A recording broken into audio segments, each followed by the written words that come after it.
الحمدللہ رب العالمین والصلاة والسلام علی سید الانبیاء والمرسلین وعلی آلہ واصحابہ وازواجہ وذریتہ اجمعین اما بعد فاعوذ باللہ من الشیطان الرجیم بسم اللہ الرحمن الرحیم ان اللہ وملائکتہ یصلون علی النبی یا ایہا الذین آمنوا صلوا علیہ وسلموا تسلیما اللہم صل وسلم وبارک علی سیدنا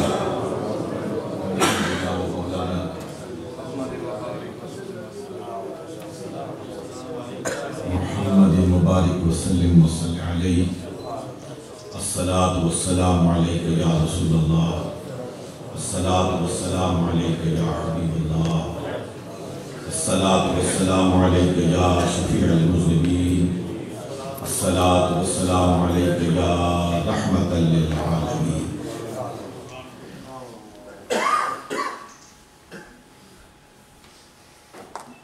لائق سب عزت و احترام میرے اور آپ سب کے لیے واجب الاحترام گرامی مرتبہ عزت مآب شیخ طریقت مشفق و محترم حضرت پیر سید شبیر علی شاہ صاحب دامت برکاتہم العالیہ انتہائی قابل احترام حضرت مفتی منیر الزمان چشتی صاحب مدد اللہ العالی محترم و مکرم پروفیسر ڈاکٹر محمد افضل جوہر صاحب اللہ قاری صاحب لائق صد تعظیم و تکریم سامعین محترم اللہ کا شکر ادا کرتا ہوں جتنا بھی شکر ادا کیا جائے کم ہے کہ آج ایک سال بعد پھر رب کریم نے یہ موقع فراہم فرمایا کہ ہم بغداد شریف کے صوفیاء اعظام کی یاد منانے کے لیے ان کے ذکر سے اپنے قلب و جگر کو گرمانے کے لیے اور ان کی تعلیمات سے بہرہ مند ہونے کے لیے اس محفل میں جمع ہوئے میں شکر گزار ہوں دل کی گہرائیوں سے ممنون کرم ہوں حضرت پیر صاحب مدد اللہ العالی کا کہ انہوں نے نہایت کرم فرماتے ہوئے ہماری دعوت کو پذیرائی بخشی اور اپنی تشریف آوری سے اس مجلس کی رونق کو دوبارہ فرمایا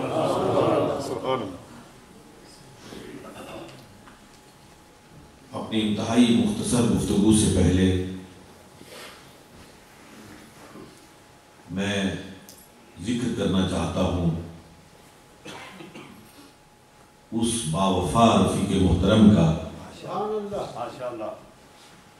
جن کا حال ہی میں انتقال ہوا ہے مولانا محمد اعظم چشتی رحمہ اللہ اعلیٰ اوصاف کے مالک تھے اور ان کی سب سے بڑی صفت خاص انتہائی خندہ پیشانی کے ساتھ مہمان نوازی تھی جامع چشتیہ ہو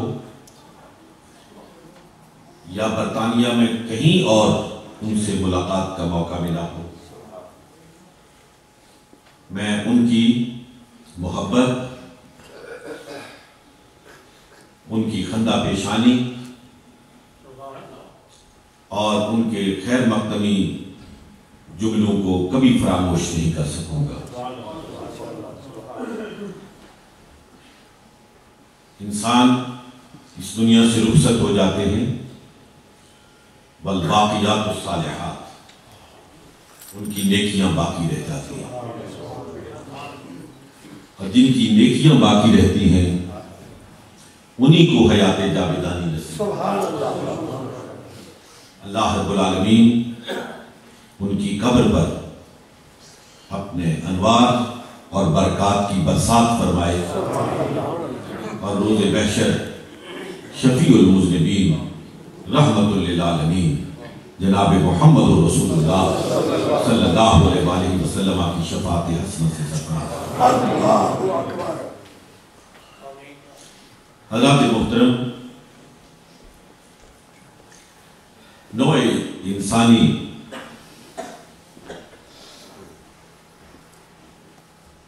کی اس کرۂ ارض پر آبادی کے بعد اللہ رب العالمین نے اسے بہائم کی طرح بے لگام نہیں چھوڑا۔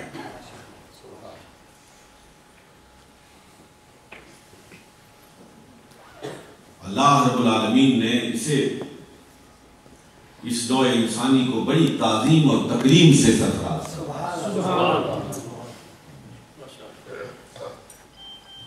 اس کی تخلیق کے لیے بھی اپنی خلاقی کے اصول کو تبدیل فرما دیا۔ سبحان اللہ۔ یہ نیلگوں آسمان، یہ کرۂ ارض،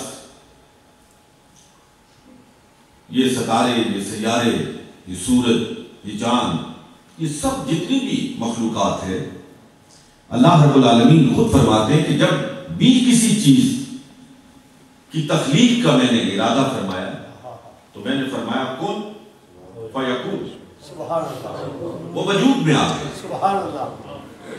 لفظ کن، اور پھر جیسے رب کی مشیت تھی ویسے اس کا وجود میں آنا۔ لیکن اللہ رب العالمین نے اس انسان کو، اس سے جو محبت ہے، اس انسان سے جو پیار ہے، اس انسان کی جو تعظیم ہے، جو تکریم ہے، اس کا لحاظ رکھتے ہوئے یہاں خلقت کے اصول کو تبدیل فرما دیا۔ جب انسان کی باری آئی تو فرمایا کہ وما خلقت بِيَدَيَّ، سبحان اللہ، کہ میں نے اس انسان کو کن کہہ کر وجود نہیں بخشا، بلکہ اپنی قدرت کے دونوں ہاتھوں سے اسے تخلیق فرمایا۔ قدرت کے دونوں ہاتھوں سے اسے تخلیق فرمایا ہے، اور یہاں رازق کن نہیں، رازق فیکون نہیں، بلکہ وَنَفَخْتُ فِيهِ مِن رُوحِي، میں نے اس میں اپنی روح کو پھونکا ہے۔ تو اسے بڑی عظمت سے، بڑی کرامت سے سرفراز فرمایا، اور اس کی کرامت اور اس کے علو مرتبت کا سب سے بڑا سبب، سب سے بڑا شرف انسانی اس کی قوت فہم ہے، اس کی دانش ہے، اس کی برہان ہے، اس کا علم ہے، اس کا عقل ہے۔ آپ نے دیکھا نہیں، اپنی آنکھوں سے میں دیکھ رہا ہوں، آپ دیکھ رہے ہیں کہ ہاتھی اگر اس 6 فٹ کے انسان کے اوپر قدم رکھے تو پیس کر اسے سرما بنا دے، اللہ اکبر۔ لیکن ایک 6 فٹ کا انسان 1.5 فٹ کا ڈنڈا ہاتھ میں لے کر اس ہاتھی کی قبر پہ سوار ہوتا ہے اور اسے جدھر چاہتا ہے گھماتا ہے۔ اور آپ، میں تو حیران ہوتا ہوں حضرت پیر صاحب، میں ان پڑھوں کی بات نہیں کرتا، میں عقل والوں کی بات کرتا ہوں، میں صاحبان علم و فضل کی بات کرتا ہوں کہ ان میں بھی اگر کسی کو غیر معمولی شہرت حاصل ہو جائے تو امثلہ میں بھی ہم کہتے ہیں کل اسد، جیسے کہ شیر ہے۔ میں سوچتا ہوں انسان کو اللہ نے کتنی قوت سے نوازا ہے، اور وہ اپنی شجاعت کو اور اپنی قوت کو شیر کے ایک جانور کے مثل قرار دے رہا۔ حضرات محترم، میں نے تو اس انسان کو شیر کے ناک میں نکیل ڈال کر اپنے جیسے انسانوں کے سامنے سر نگوں کرتے ہوئے دیکھا ہے۔ آپ نے سرکس میں دیکھا ہے کہ کس طرح ایک عام سا انسان اس شیر کے ناک میں نکیل ڈالے ہوئے کبھی کہتا ہے اس کے سامنے جھکو، کبھی کہتا ہے اس کے سامنے جھکو، اور وہ شیر جھکتا ہوا نظر آتا ہے۔ اتنے بڑی شرافت اور کرامت کہ حامل انسان کو اللہ رب العالمین نے صرف اس لیے پیدا نہیں فرمایا کہ وہ کھائے پیے سوئے جاگے اور کچھ طبی تقاضوں کو پورا کرنے کے بعد 50 سال 60 سال 70 سال گزارنے کے بعد اس دنیا سے رخصت ہو جائے۔ اس مرتبے کے کمال پر متمکن فرمانے کے بعد اس انسان کے لیے فرمایا کہ اے انسان، میں نے تجھے پیدا کیا ہے اور میں تجھے ضابطہ بتاتا ہوں کہ میں نے تجھے پیدا کیوں کیا ہے۔ اس لیے کہ بنانے والا، پیدا کرنے والا، تجھے خلقت سے سرفراز کرنے والا میں ہوں۔ میں کسی حکیم، کسی فلسفی، کسی دانا کے لیے تیرے فلسفہ حیات کو ترک نہیں کرتا ہوں، میں خود بتاؤں گا کہ تجھے میں نے کیوں پیدا کیا۔ اور اے انسان، کسی کے دروازے پر جانے کی ضرورت نہیں، کسی سے پوچھنے کی ضرورت نہیں۔ میں نے تجھے کیوں پیدا کیا میں تجھے بتانا چاہتا ہوں۔ وما خلقت الجن والانس الا لیعبدون، کہ میں نے جن اور انسان کو نہیں پیدا کیا ہے مگر اس لیے پیدا کیا ہے کہ جیسے میں کہوں ویسے وہ اٹھے، جیسے میں کہوں ویسے وہ بیٹھے، جیسے میں کہوں اس کی معاشرتی زندگی ہو، جیسے میں کہوں اس کی سیاسی زندگی ہو۔ جسے کھانے کے لیے میں حکم دوں اسے کھاؤ، جسے کھانے سے میں منع کروں اس سے رک جاؤ، جسے پینے کا میں حکم دوں اسے پیو، اور جس کے پینے سے میں رک جانے کا حکم دوں اس سے رک جاؤ۔ تجھے پیدا کرنے کے بعد میں نے تجھے بے لگام نہیں چھوڑا ہے بلکہ تیرے لیے ایک نظام دیا ہے، اور وہ نظام دینے کے لیے مسند احمد بن حنبل کی روایت کے مطابق کم و بیش میں نے 1,24,000 پیغمبروں کو مبعوث کیا۔ میں نے کسی ایک زمانے کو بھی کسی ڈرانے والے، کسی بشارت دینے والے کے بغیر نہیں چھوڑا۔ ہر زمانے کے لیے، ہر وقت کے لیے، ہر قرية اور بستی کے لیے میں نے کسی ڈرانے والے کو مبعوث کیا ہے، اپنا پیغام دے کر مبعوث کیا ہے کہ میرے بندوں، تمہاری صبح ہے، تمہاری شام ہے، تمہارے دن، تمہاری راتیں ہیں، تمہاری خلوت، تمہاری جلوت کس طرح گزرنی چاہیے۔ میں نے کوئی فضا میں ہوا میں اپنی آواز کو تحلیل نہیں کیا جو تمہاری سماعتوں سے ٹکرائے اور تم بدحواسی کے عالم میں دائیں بائیں دیکھو کہ پتہ نہیں آواز کہاں سے آ رہی ہے، سنائی بھی صحیح دے رہی ہے یا نہیں۔ میں نے 1,24,000 پیغمبروں کو بھیجا، ایک کے بعد دوسرا، دوسرے کے بعد تیسرا بھیجا کہ جو میں کہہ رہا ہوں وہ خود جا کے ان کو بتاؤ، اور بتاؤ نہیں، جو میں کہہ رہا ہوں وہ کر کے دکھاؤ، کر کے دکھاؤ۔ 1,24,000 پیغمبر اللہ کے پیغام کو، اللہ کے نظام کو، اللہ کے احکام کو لے کر آئے، ہر دور میں آئے،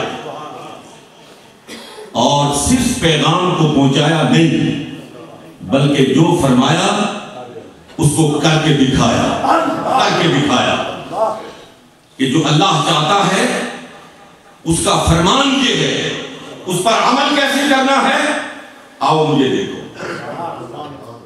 لیکن یہ سارے پیغمبر، یہ سارے انبیاء یہ سارے رسول مشیت عزدی یہ تھی کہ ایک وقت کے لیے تھی، ایک زمانے کے لیے تھی، ایک مخصوص وقت کے لیے تھی، ایک محدود زمانے کے لیے تھی، ایک محدود جغرافیے کے لیے تھی، محدود نسلوں کے لیے تھے اور محدود ذہنوں کے لیے تھے۔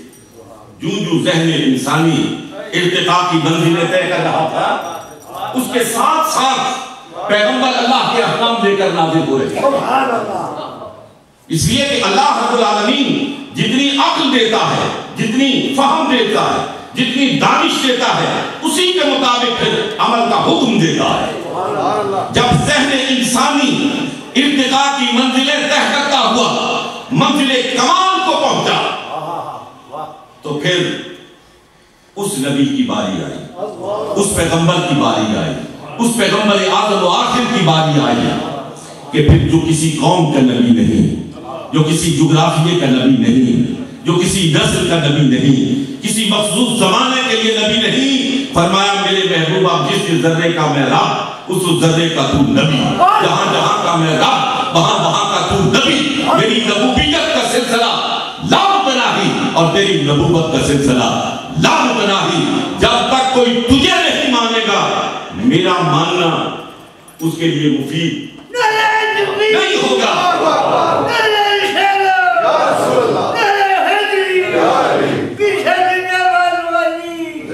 میرے در پر پہنچنے کے لیے، مجھ تک رسائی کے لیے، میرے قرب کے حصول کے لیے میرے محبوب کے دروازے سے ہو کے آنا۔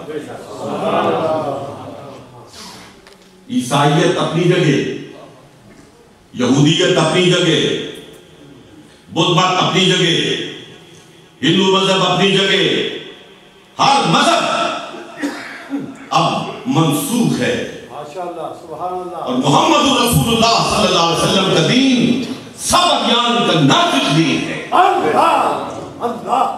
اب جب تک تمام مذاہب اس آخری مذہب کو لانے والے پیغمبر اعظم و آخر جناب محمد رسول اللہ صلی اللہ علیہ وسلم کے دروازے پر اپنا سر تسلیم خم نہیں کریں گے ان کا ایمان قبول نہیں ہوگا۔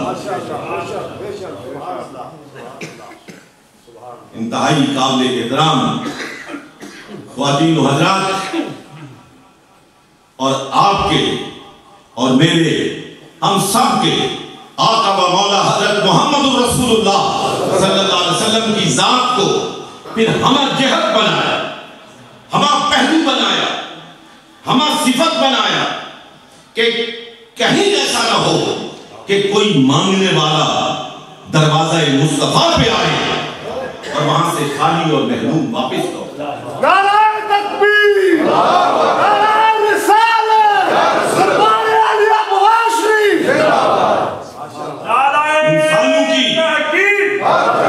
انسانوں کی بڑی تقسیم امانت اور غربت میں ہوتی ہے۔ یہی دو بڑے طبقے مانے جاتے ہیں۔ بڑی تقسیم پھر برادریوں کی تقسیم ہوتی ہے، پھر علاقائی تقسیم ہوتی ہے، پھر زبان کی تفریق ہوتی ہے، پھر جغرافیہ کی تفریق ہوتی ہے، لیکن سب سے پہلی تفریق امیر اور غریب کی ہوتی ہے۔ کہا کہ میں نے اب جس نبی اعظم و آخر علیہ السلام کو تمہارے لیے ہدایت کا سامان دے کر مبعوث کیا ہے، اس کے دروازے پر امیر آئے تو وہ بھی ہدایت لے کے جائے، اس کے دروازے پر غریب آئے تو وہ بھی ہدایت لے کے جائے۔ غریب، اے غریب، تم اپنے آقا کے نقش قدم پر چلو تو اپنے پیٹ پر دو پتھر باندھے ہوئے محمد عربی صلی اللہ علیہ وسلم کی زینت کو دیکھو، پھر اپنے ذہن میں وہ تصور لاؤ کہ میں اس نبی کا غلام ہوں کہ جس کے گھر میں 15 روز چولہا نہیں جلتا۔ میں اس نبی کا غلام ہوں کہ جس کو اٹھانے کے لیے، میں لمبی بات نہیں کرتا، جس کو اٹھانے کے لیے عمر آئے، اور وہ جب چٹائی سے اٹھے تو اس کے بازوؤں پر چٹائی کے نشانات کو دیکھ کر عمر کی آنکھوں سے آنسو بہہ پڑے کہ جس کے اشارے پر چاند 2 ٹکڑے ہو رہا ہے، جس کے انگلی کے اشارے پر سورج اپنا رخ تبدیل کر رہا ہے، وہ چٹائی پر اس انداز سے سویا ہوا ہے کہ سر کے نیچے سرہانا بھی نہیں۔ مجھے بتاؤ کہ غریب کے لیے اس سے بڑا امتیاز اور افتخار کیسا ہوگا؟ کبھی اپنی غربت پہ شرمائے گا نہیں، کبھی اپنی غربت کو دیکھ کر اسے احساس محرومی نہیں ہوگا، اس لیے کہ جب اسے اپنی غربت پر نظر پڑے گی تو اس کے سامنے نمونہ محمد رسول اللہ صلی اللہ علیہ وسلم، جس نے کبھی کوئی تلی ہوئی چیز کھائی نہیں ہے۔ حضرات محترم اور امیر بغیر ناز کیے، بغیر افتخار کیے، اسے اپنی دولت کو جب بھی دیکھے گا تو اس پہ ناز نہیں کرے گا،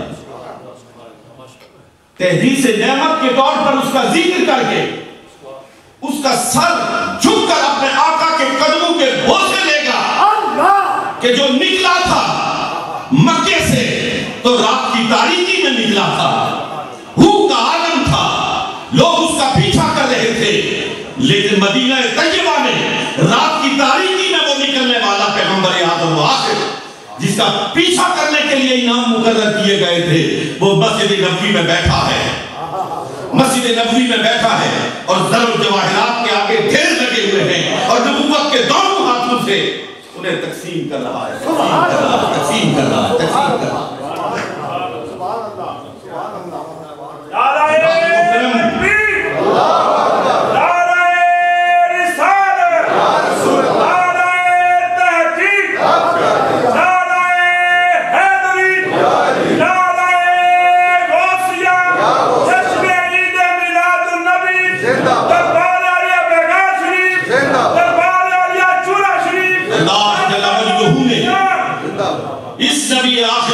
حضرت محمد رسول اللہ صلی اللہ علیہ وآلہ وسلم کے سر اقدس پر لقد کان لکم فی رسول اللہ اسوۃ حسنہ کا تاج سجایا۔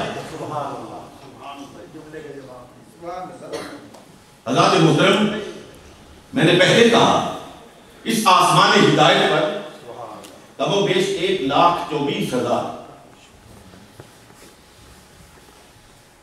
نجم ہدایت چمکے، ہدایت کے ستارے چمکے،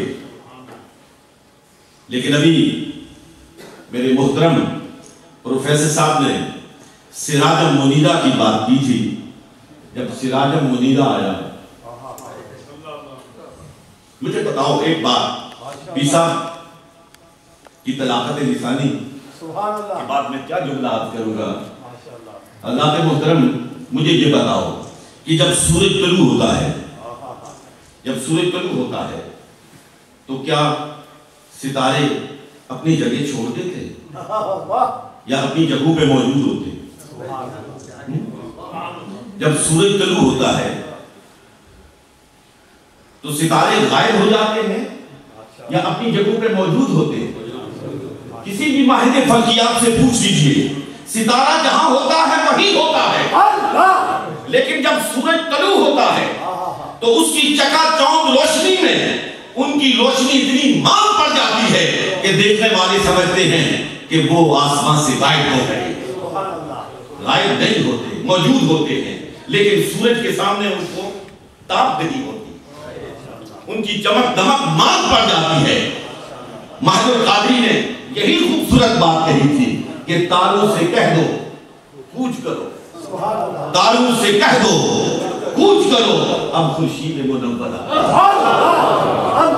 تاروں سے کہہ دو کوچ کرو، اب خورشید منور آتے ہیں۔ قوموں کے پیغمبر تو آ چکے، قوموں کے پیغمبر تو آ چکے، اب سب کے پیغمبر آتے ہیں۔ تاروں سے کہہ دو کوچ کرو، اب خورشید منور آتے ہیں۔ قوموں کے پیغمبر تو آ چکے، اب سب کے پیغمبر آتے ہیں۔ حاضرین محترم، جتنی پیغمبران اعظام نے صفات حسنہ بیان کی ہیں، وہ ساری کی ساری صفات حسنہ ایک ذات میں جمع ہو کر ہمارے سامنے آ گئی ہے۔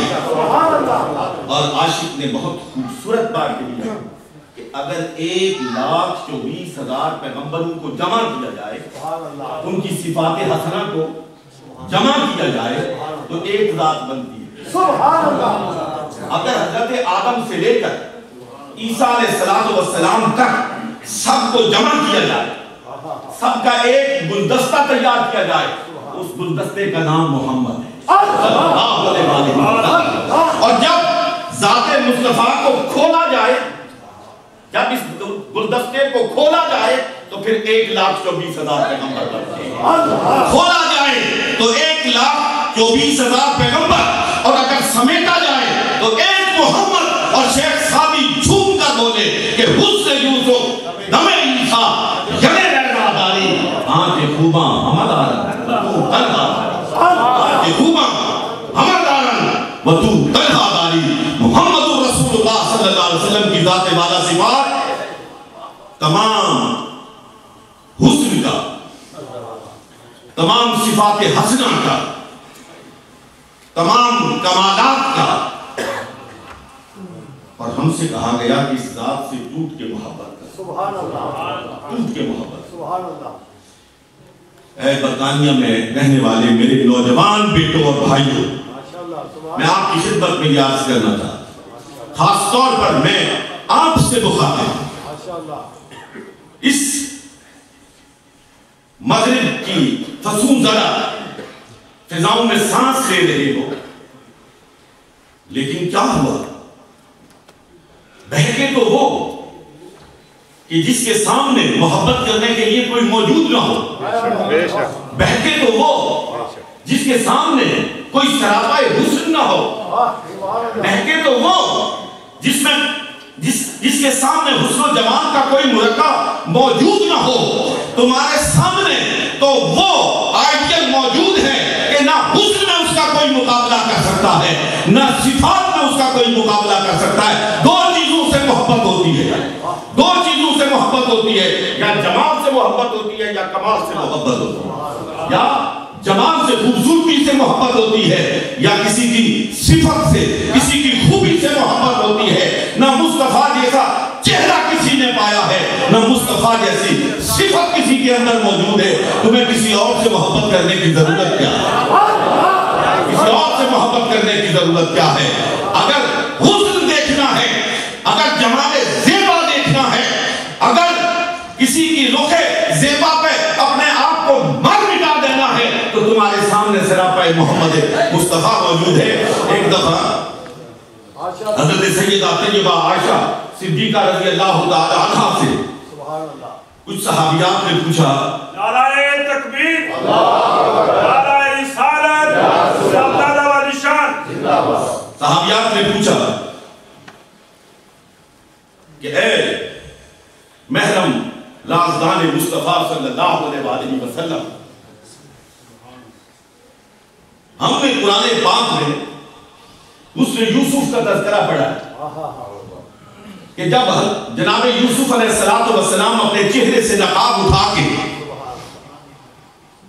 زنان مصر کے سامنے آئے، ان کے ہاتھوں میں پھل تھے، چھری تھی،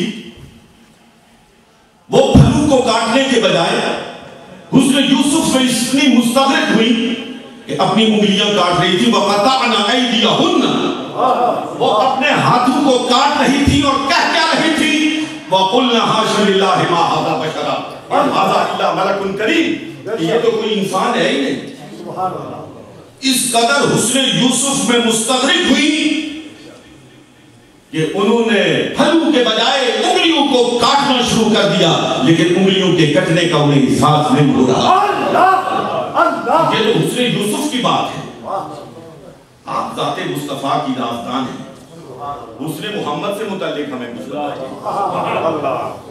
حضرت عائشہ صدیقہ رضی اللہ تعالی عنہا کی آنکھوں میں آنسو ڈبڈبائے اور ارشاد فرمایا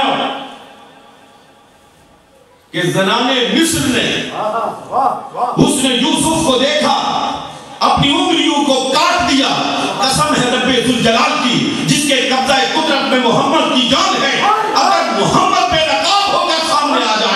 تو لوگ انگلیاں نہیں اپنے جگر پھاڑ کے آپ کے قدموں میں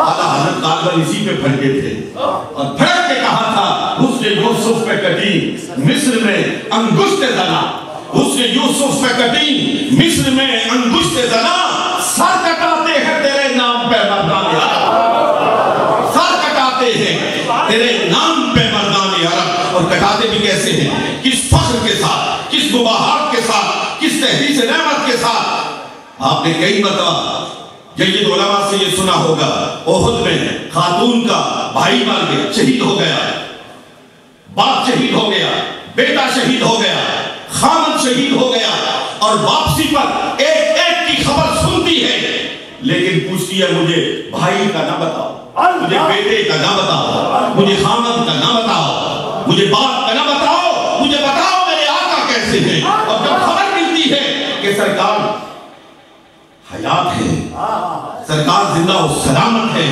اتنے میں ناقہ مصطفیٰ کو دیکھتی ہے، حضور کی سواری کو دیکھتی ہے، بھاگتی ہے اور قدم مصطفیٰ کو چوم کر کہتی ہے یا رسول اللہ صلی اللہ علیہ وسلم کل مصیبت بعدک جلل یا رسول اللہ صلی اللہ علیہ وسلم، اللہ آپ کے ہوتے ہوئے ساری مصیبتیں ہیں۔ مسلمان بچوں، میرے بیٹوں، میرے عزیز بھائیوں اور میرے بزرگوں، یہ ہے وہ انداز محبت کہ سرکار علیہ السلام کی ذات کے ساتھ وہ محبت ہونی چاہیے، وہ عقیدت ہونی چاہیے کہ جان جاتی ہے تو جائے، مال جاتا ہے تو جائے، برطانیہ کا ویزا جاتا ہے تو جائے، لیکن محمد رسول اللہ صلی اللہ علیہ وسلم کی حرمت پر، آپ کی عزت پر سب کچھ نثار کرنے کے لیے مرد مومن تیار ہے۔ خدا کی قسم، اگر اس جذبے سے میں سرشار ہو جاؤں، اس جذبے سے آپ سرشار ہو جائیں، قدوم میمنت لزوم سے لگی ہوئی خاک کو چوم کر اپنی زندگی کا سفر طے کرنا شروع کر دیں، ہمیں کوئی نہیں مارے گا، ہمیں کوئی نہیں مارے گا۔ جو مرنے کے لیے تیار ہوتے ہیں انہیں کوئی نہیں مارتا ہے، جو ہر دم موت سے ڈرتے ہیں مار بھی انہی کو پڑا کرتا ہے۔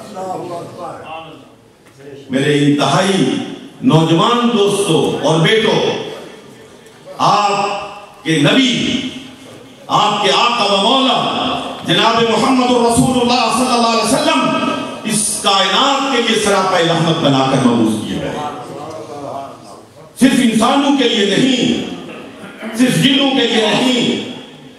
یار آسمان کی مخلوق ہو، زمین کی مخلوق ہو، فضا کی مخلوق ہو، تحت الثری کی مخلوق ہو، ما سوی اللہ کائنات کی ہر شے کے لیے، ہر شے کے لیے، ہر شے کے لیے جناب محمد رسول اللہ صلی اللہ علیہ وسلم کو رحمت بنا کر مبعوث کیا گیا۔ حضور کی رحمت کا تقاضا یہ ہے کہ غلامان محمد بھی، غلامان محمد بھی، محمد رسول اللہ صلی اللہ علیہ وسلم کے یہ نوجوان بیٹے، یہ نوجوان غلام، یہ نوجوان امتی جدھر سے جائیں تو رحمت کی خوشبو آئے، رحمت کی خوشبو آئے، جدھر سے گزریں محبت کی خوشبو آئے۔ خدا کی قسم، جس معاشرے میں سرکار علیہ السلام تشریف لائے تھے وہ تو خون آشام معاشرہ تھا، وہاں تو صرف اونٹ کو پہلے تو نے پانی کیوں پلایا، تو نے بعد میں کیوں پلایا، لڑائی کا سلسلہ شروع ہوتا تھا اور ایک 100 سال تک لڑائیاں جاری رہی، نسل بعد نسل لڑائیاں جاری رہی۔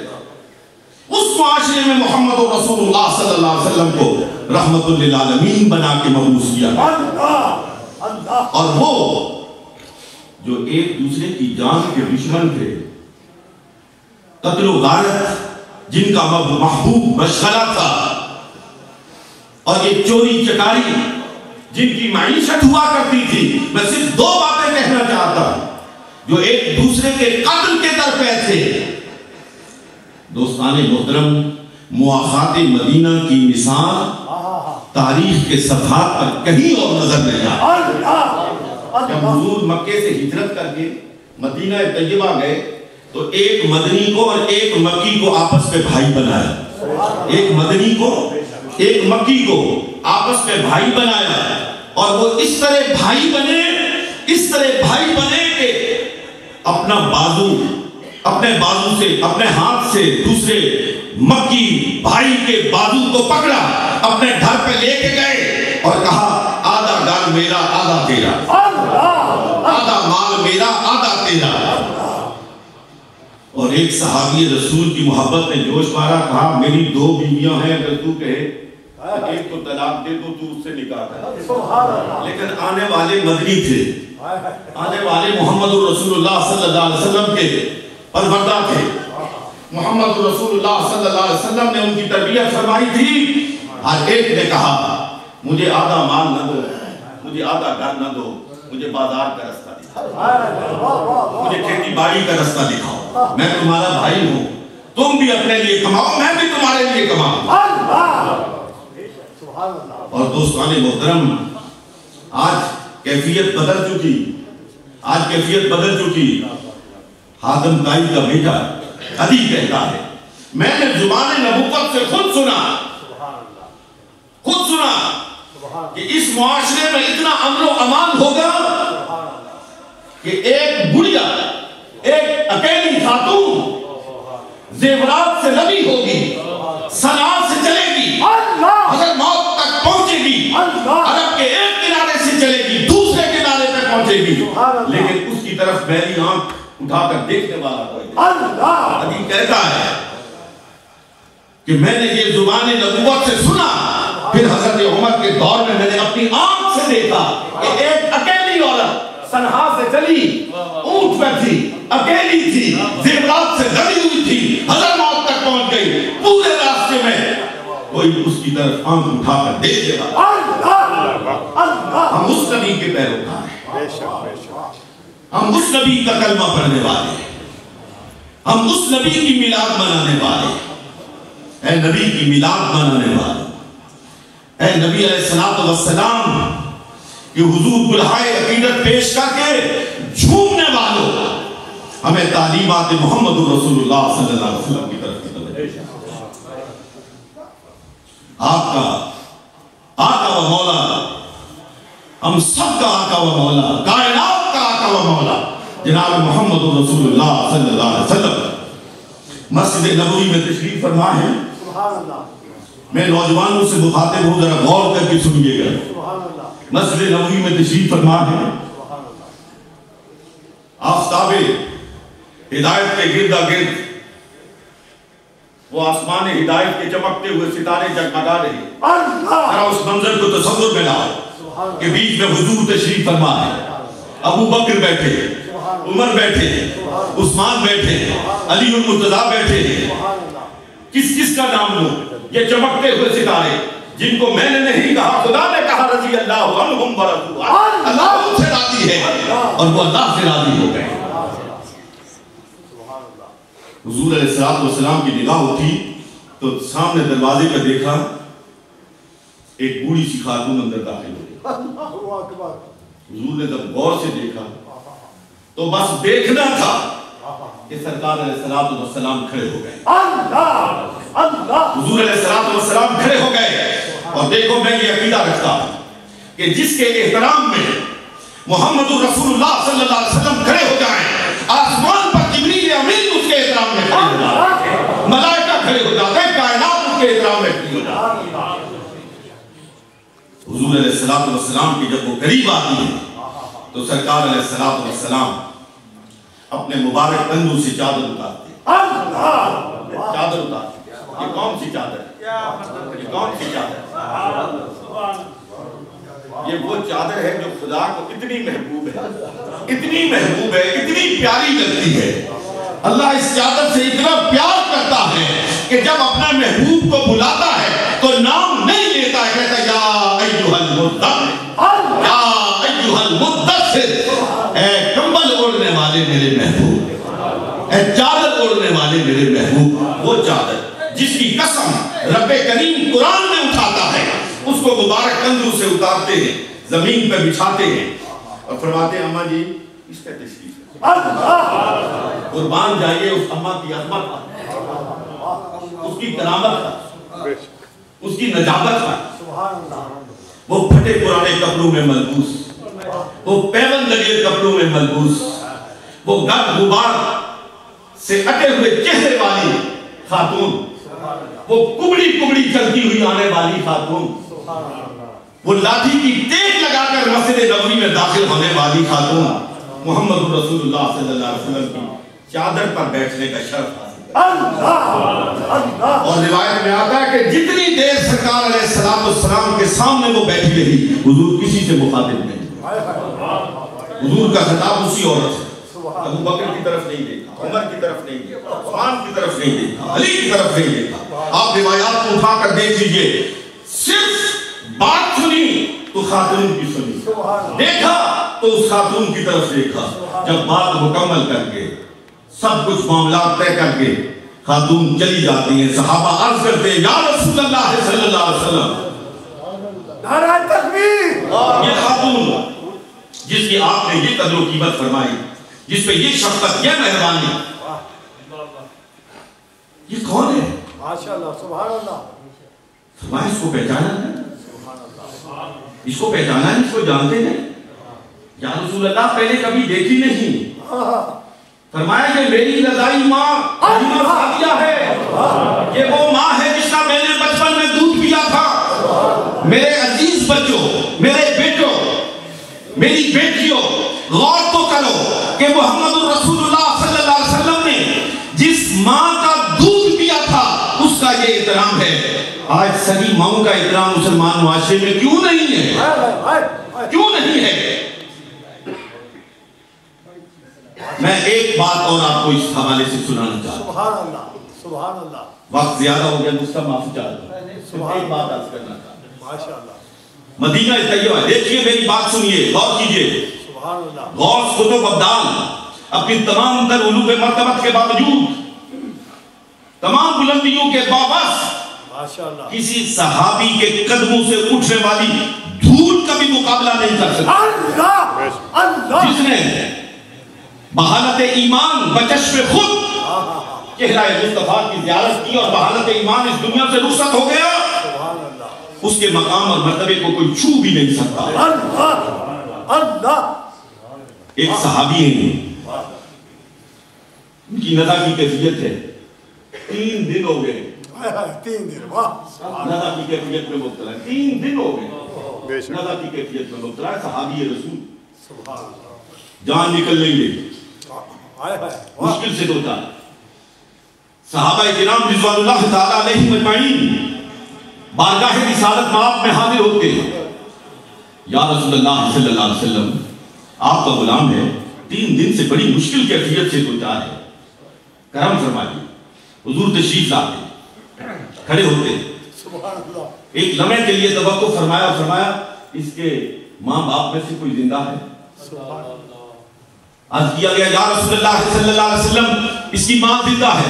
فرمایا جا کے اسے کہو کہ اسے معاف کر، اسے معاف کر۔ اللہ اکبر، صحابہ میں سے کچھ حضرات بھاگے ہوئے اس کی ماں کے پاس پہنچے، کہا حضور نے حکم دیا یا مشورہ دیا؟ حکم دیا ہے تو پھر تو ٹھیک، اگر مشورہ دیا تو میں اس کو معاف نہیں کرتا۔ اللہ، انہوں نے کہا کیوں نہیں کرتی؟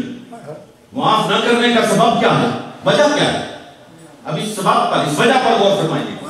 واہ، کہا سبب یہ ہے کہ یہ اور اس کی بیوی دونوں باتیں کر رہے ہوتے تھے، ہمیں ساتھ ساتھ اپنے غریبانوں میں جھانکنا چاہیے۔ سبحان اللہ، ماشاءاللہ، سبحان اللہ، یہ اور اس کی بیوی آپس میں باتیں کر رہے ہوتے تھے، میں جب باہر سے آتی تو یہ خاموش ہو جاتے، مجھے بڑی تکلیف ہوتی تھی کہ یہ مجھ سے چھپ چھپ کے کیا باتیں کرتے ہیں، مجھے اس نے بڑی تکلیف پہنچائی ہے۔ بڑوں کی غلطیاں بھی عجیب و غریب قسم کی ہوتی ہیں، ماشاءاللہ، ہم تو اسے غلطی شمار ہی نہیں کرتے۔ ماشاءاللہ، ماشاءاللہ، مجھے دیکھ کے یہ چپ ہو جایا کرتے تھے، جس سے مجھے بہت تکلیف پہنچتی تھی، اس نے مجھے بڑی تکلیف پہنچائی ہے، میں اسے معاف نہیں کرتی، اس سے زیادہ اس نے کچھ نہیں کیا۔ اللہ، اللہ وہ واپس آئے. سبحان اللہ عرض کی یا رسول اللہ صلی اللہ علیہ وسلم اس کی ماں سے معاف کرنے کے لیے تیار نہیں. اب اگلا مسئلہ سن کے پھر بات سماعت فرمائیے گا. سبحان اللہ کسی انسان کو زندہ یا مردہ جلانا یا اس کا مسئلہ کرنا, اس کے اعضاء کو کاٹنا اسلام میں حرام ہے. ماشاءاللہ کسی کو جلانا زندہ حالت میں, مردہ حالت میں, یا اس کا مسئلہ کرنا, اس کے اعضاء کو کاٹنا, یہ حرام ہے. کیوں حرام ہے؟ لیکن حضور علیہ السلام نے ایک حکیمانہ عمل اختیار فرمایا. ارشاد فرمایا اگر اس کی ماں اس کو معاف کرنے کے لیے تیار نہیں ہے تو پھر لکڑیاں اکٹھی کرو, اس پہ تیل چھڑکو, آگ لگاؤ اور اسے اٹھا کے اس کے اوپر رکھو. اب یہ سننا تھا کہ ایک صحابی بھاگے اور اس کے گھر پہنچے سبحان اللہ اور اس کی ماں سے جا کے کہا سرکار نے یہ حکم صادر فرما دیا. کہا حضور نے یہ فرما دیا؟ کہا ہاں حضور نے یہ فرما دیا. وہاں سے بھاگی.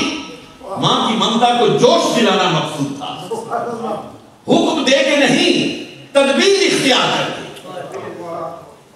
تدبیر اختیار کر کے بھاگتی ہوئی آئی اور حضور کے قدموں میں گر کر کہا یا رسول اللہ میں نے اسے معاف کیا, یا رسول اللہ میں نے اسے معاف کیا. اس کی زبان سے یہ معافی کے الفاظ نکلنے تھے, صحابی رسول نے اپنی آنکھیں کھولی, چہرہ مصطفیٰ کی زیارت کی اور پڑھا اشہد ان لا الہ الا اللہ و اشہد ان محمدًا عبدہ و رسولہ, اور اپنی جان آخری کے سپرد کر. مسلمانوں, ہمارے لیے آئیڈیل ذات, ہمارے لیے نمونے کی ذات محمد الرسول اللہ صلی اللہ علیہ وسلم کی ذات ہے. یہ جو چار نام آپ کو لکھے ہوئے نظر آتے ہیں, یہ جو پیر صاحب کے آپ قدم چومتے ہیں, ان کے ہاتھ چومتے ہیں, ان صوفیاء کے یہ زندہ ہوں تو آپ ان کے قدموں کے بوسے لیتے ہیں, اس دنیا سے رخصت ہوں تو آپ ان کی قبروں کے بوسے لیتے ہیں. کیوں؟ ان کے ساتھ آپ کا کوئی نسبی رشتہ ہے, یہ آپ کے چاچے, مامے, بھتیجے, بھانجے کیا لگتے ہیں؟ کون سی محبت جوش مارتی ہے کہ آپ ان کی قبروں پر پڑے ہوئے ریت کے ذروں کو اپنی آنکھوں کا سرما بناتے ہیں؟ کیوں؟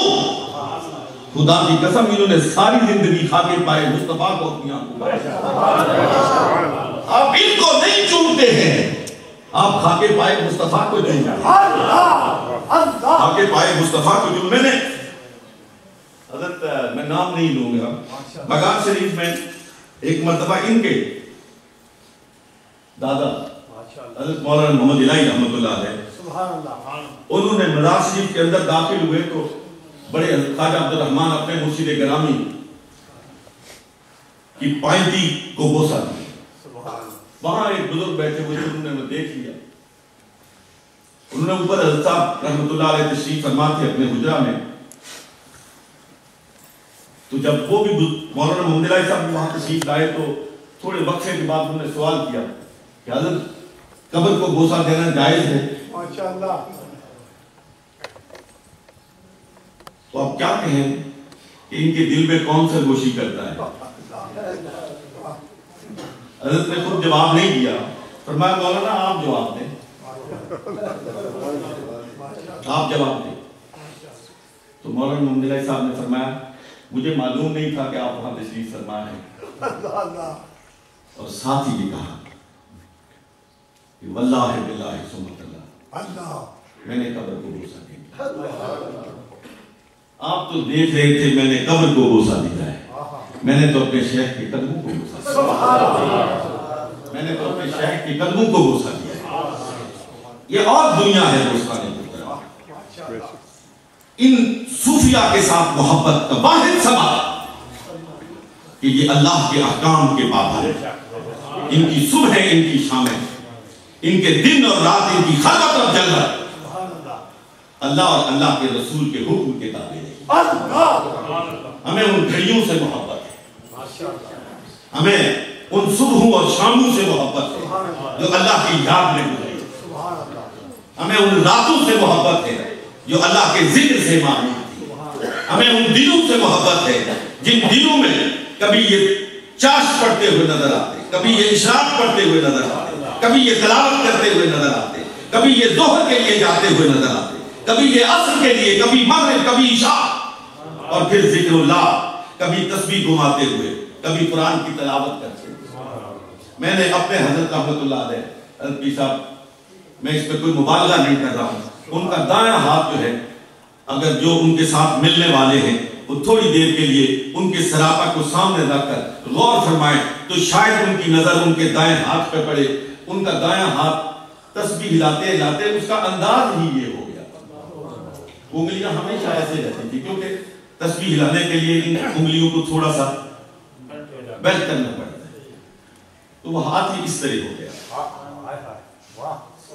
تو یہ محبت کسی نسب کی وجہ سے نہیں ہے، یہ محبت کسی خونی رشتے کی وجہ سے نہیں ہے، یہ عقیدت اور محبت اس ذکر اللہ کی وجہ سے، احکام الہیہ کی پابندی کی وجہ سے ہے۔